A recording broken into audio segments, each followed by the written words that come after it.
अब आ रही है पापा की आवाज? हाँ, हल्की हल्की आ रही है, बोल बेटा। मैं ये कह रही थी मैं शिवपुरी आऊंगी। काय के लिए? क्यों, मैं अपना कुछ लूंगी नहीं? हैं?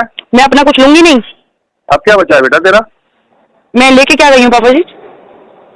पूरी मेटाडोर भर के तो ले गई है बेटा, और क्या ले जाएगी? मेटाडोर में कपड़े थे मेरा सामान था, बाकी और हाँ। क्या ले गई हूँ? और क्या ले जाना है तो ये तो बता दे। मेरे प्लॉट के पैसे हैं, वो मेरे पति की प्रॉपर्टी, और मेरा गोल्ड है शादी का। हाँ, हाँ, वो चाहिए। तो वो तो तेरा गोल्ड शादी का तो तेरा नहीं है बेटा वो। हाँ, मेरा नहीं है ना। मथुरा वाला घर मैं लूंगी और जो आपके पैसे लगेंगे वो मैं आपको दे दूंगी। हैं? मथुरा वाला घर मैं लूंगी, जो आपके पैसे उसमें होंगे वो मैं आपको दे दूंगी। ये कोई बात थोड़ी होती है। क्यों? क्यों? क्यों? कैसे कैसे निपटारा होगा इसका? तू कह रही है मैं लूंगी, मैं कह रहा हूँ मैं लूंगा। तो आपने ही पहले बोली थी ना कि तू ले ली, और फिर एकदम से आपको एकदम क्या हो गया कि नहीं वो तो मैं लूंगा? एकदम से क्या हुआ था आपको? अब बेटा आदमी कभी पागलपन में कुछ भी बोल देता है ना। वो पागलपन पापा जी एक सेकंड में समझ नहीं आता कि वो पागलपन था या क्या था। पागलपन वाली तो उसमें कोई बात ही नहीं थी। जब आपके पास तो खुद घर है ना वहाँ पे कहाँ पर? शिवपुरी में, वहाँ पे ही तो घर है, और किसका है? अब तूने भी तो ले लिया है ग्वालियर में। मैंने ग्वालियर में ले लिया कि रेंट पे? हैं? रेंट पे के ले लिया है मैंने, मेरा घर हो गया ये। रिकॉर्ड कर रही है कि नहीं ये सब बातें? हाँ, रिकॉर्ड कर रही हूँ, ऑन रिकॉर्डेड है पूरा। बोलो, आप अपनी पक्ष भी रखो। हाँ, कोई चीज बोल तो कह रहा हूँ कोई मैं। चीज नहीं कटेगी, कोई चीज नहीं हाँ। कटोगी। आपको अगर लगता है ना कुछ, अपना पक्ष रखो, और वीडियो बनवानी वो भी रखो, पक्ष रखो। मैं तो ये चाह रही हूँ, एक नहीं, साइड में मत रहने दो। हाँ, मेरा रेंट पे घर है। मेरे पास कोई पक्ष नहीं है, मेरे पास तो ईश्वर का पक्ष है बस। हाँ, तो ईश्वर का पक्ष भी होना चाहिए, जरूरी है। हाँ, और कोई कर्म भी वापस आ जाता है। हाँ, तू अपनी लिस्ट भेज दे मेरे पास, तुझे जो है मैं भेज दूंगा। हाँ, तो मेरे को मथुरा वाला घर चाहिए। नहीं, तेरी जो प्रॉपर्टी है वो प्रॉपर्टी ले ले, और जो तेरे कागज हो वो ले ले। गोल्ड तो तेरा नहीं है।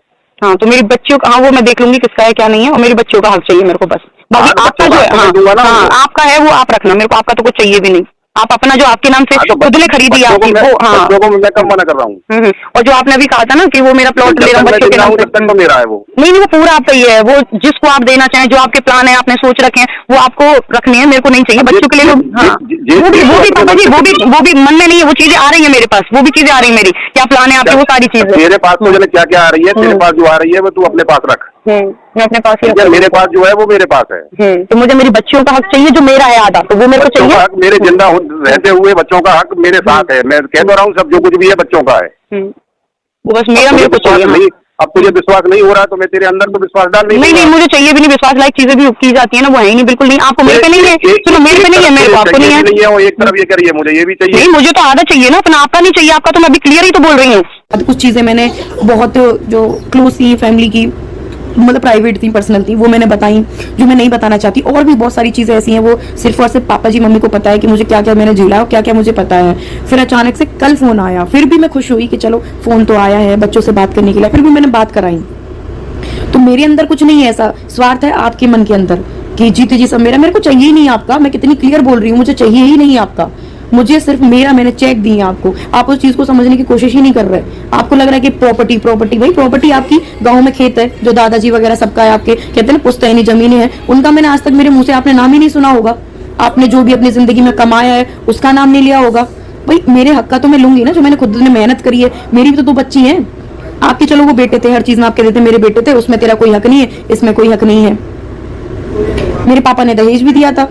तो वो सारी बातें बैठ के बढ़िया क्लियर कर लेंगे, आऊंगी मैं और देखते हैं क्या होता है आगे। फिर अचानक से कल फोन आया था तो मैंने बात करा दी। हेलो फ्रेंड्स, ये कॉल रिकॉर्डिंग सुन के अपने को समझ ही आ जा रहा है कि प्रॉपर्टी के लिए किसको ज़्यादा पड़ी है। सपना ने कहा था कि मेरी मेहनत के पैसे से मैंने जो भी लिया है वो मुझे चाहिए, मुझे मेरे पति की प्रॉपर्टी में से मेरे बच्चों का भी हक रहता है, ऐसा कहा है। इसमें गलत क्या है? ऐसा कुछ मेरे को तो कुछ गलत नहीं लग रहा है। सपना ने कुछ गलत कहा है इसके अंदर। मथुरा का घर सपना को चाहिए, सपना ने कुछ पैसे लगाए उसके अंदर, तो उन्होंने बोलना था, सपना को लग रहा था कि उन्होंने बोलना था कि हम सब मिलके रहेंगे, ऐसा बोलना था, बोल के लगा था। जब अंशु के साथ सपना मिलती है तो भी प्रॉब्लम होती है कुछ लोगों को। जब लखनीत भाई सपना को सपोर्ट करते हैं तो उसमें भी कुछ लोगों ने लखनीत भाई और सपना को बदनाम करने की कोशिश की, फेक न्यूज़ फैला के उन दोनों के बीच में कुछ भी बातें फैला रहे थे, गलत बातें फैला के उन दोनों के बीच में भी दरार डालने की पूरी कोशिश की। सपना ने ग्वालियर में घर लिया था, किराए पे घर लिया, तो वहाँ पे घर ले लिए बोल के अफवाह उड़ा रहे हैं। सपना ने घर ले लिए बोल के गलत अफवाह उड़ा रहे हैं। सपना ने पूरा सामान भी नहीं लाया था, खाली खुद का कपड़े वगैरह सपना ने इतना ही लाया था, कुछ सामान। तो बोले सामान तो पूरा लेके गई, ऐसा वैसा बोल रहे हैं। सपना का अधिकार नहीं है कि आप प्लीज़ कमेंट में बताना। आज सूरज जी की शादी होने के बाद सपना का अधिकार नहीं बनता है कि राजवीर जी और सूरज जी के बच्चे, वो बच्चों का तो अधिकार बनता है ना बाप की प्रॉपर्टी पे, लेकिन वो भी नहीं बोल रहे हैं। उनके ससुर की इच्छा नहीं है शायद देने की, कुछ समझ में नहीं आ रहा। एक कॉल रिकॉर्डिंग सुनकर कुछ लोग समझ जाना चाहिए कि क्या इरादा चल रहा है उन लोगों का। सपना जब उनके मायके वाले भी आते हैं तो सपना को परेशान किया जा रहा था। जब राजवीर जी जाने के बाद हर चीज़ सपना फेस कर रही थी। सब यूट्यूब से रिलेटेड कुछ मिलने आते थे कुछ लोग, तो उनके लिए भी प्रॉब्लम क्रिएट किया जा रहा था घर में। सपना ने पूरी कोशिश की राजवीर जी और सूरज जी के सपने पूरे करने की, लेकिन शायद उनको ससुराल में उनका साथ नहीं मिला किसी का भी। अकेली कब तक लड़ती थी, जब अंशु साथ देती थी सपना का तो उसको भी, अंशु को भी दूर कर दिया सपना से। अब सपना करती तो क्या करती, आप सच में आप बताना कि सपना ने कहाँ गलत है। सपना कहीं ना कहीं तो इंसान है, आखिर थोड़ी बहुत तो गलती हो ही जाती है किसी से भी, लेकिन सपना ने पूरी कोशिश की अपने बच्चों का हक दिलाने की। अपने बच्चों के हक के लिए सपना उस घर में रह रही थी, अच्छे से रहने की, पूरे परिवार को जोड़ के रखने की पूरी कोशिश की थी सपना ने।